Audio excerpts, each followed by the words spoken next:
Today, we're gonna make things clear once and for all.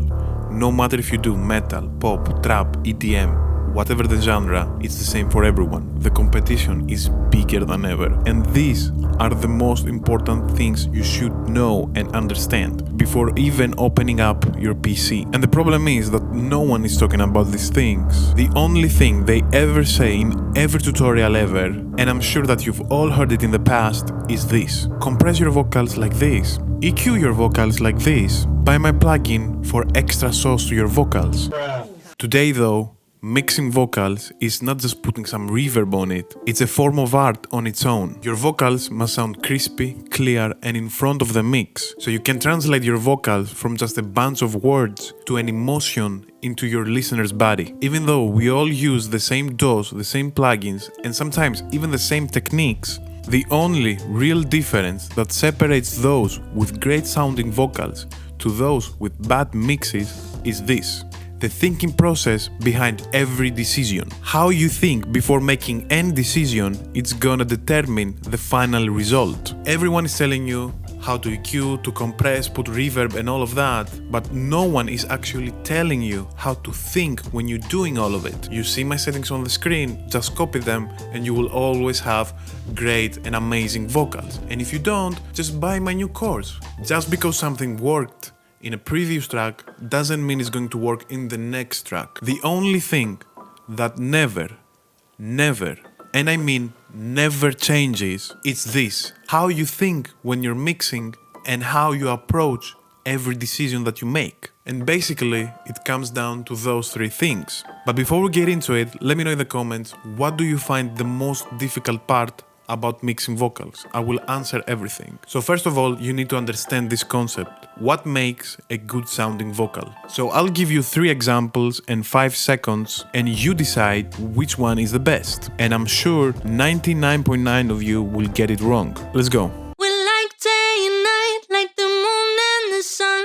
Just try to keep a distance, I don't need your love. We're like day and night, like the moon and the sun. Just try to keep a distance, I don't need your love. We're like day and night, like the moon and the sun. Just try to keep a distance, I don't need your love. So which one you think was the best?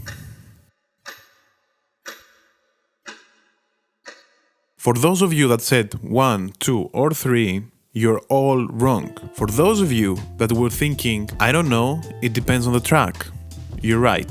A great sounding vocal, it's not the one with the most reverb or the best compression settings. Music was, is, and will always be about the emotions that makes you feel. The same goes when mixing, and especially vocals, because the human voice is the most natural and universal instrument. So a great vocal mix is the one that gives something extra to the emotion of the track. When mixing a vocal, you have to use your tools like reverb, EQ, delays, and all of that, not just for the sake of using them, because you want to deliver the performance of the artist and the emotion that he wants to get out there in the best way possible. So every step you take, every move you make, and every bond you break must contribute to that final result, which is the emotion of that performance. So ask yourself, do I really need so much reverb here? Do these compression settings kill my performance or do they make it better? Which brings me to my next point: how mixing can emphasize better these emotions that you want to put out. Let's say, for example, you have a track that talks about loneliness, sadness, and the feeling of having no one to talk to. Apart from the artist performance, how you decide to mix those vocals is gonna give a different set of emotions to the listener. I'll give you an example of me singing, which is the worst thing you could hear. I'm so sad. But even with this example, you can understand this concept. So let's say you want to cut the high frequencies, I'm so sad, to make it darker, put a lot of reverb, so you can emphasize more on the feeling of loneliness. I'm so sad, and I'm so alone.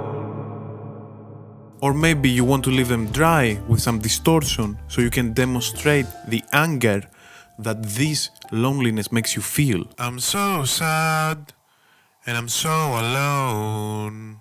So a combination of the lyrics, the performance, and how you mix it, it's gonna contribute into the final result, which is how does someone feel when it's listening to my track. No one ever said, whoa, I really like how they EQ the vocals here and how they use compression in that. No one said that ever.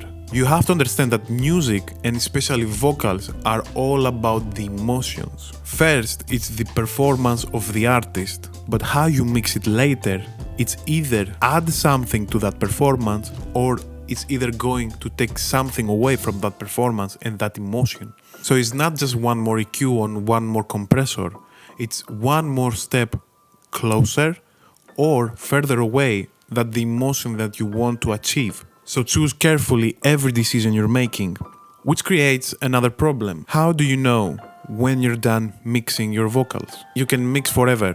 You can add some more EQ, some more compression, tweak some settings here and there, and start overdoing things for no reason. So in order to not overdo something, is to go with a plan beforehand. That means before you even put any EQ or reverb on the sound, before you even think about putting some process to the sound, you have to understand the track. What's the role of this vocal in this track? So listen to it without any processing, without anything, maybe even with your eyes closed, and try to imagine how can this performance go into an even deeper emotional state than already is. What can I do with my mix to give more depth to that?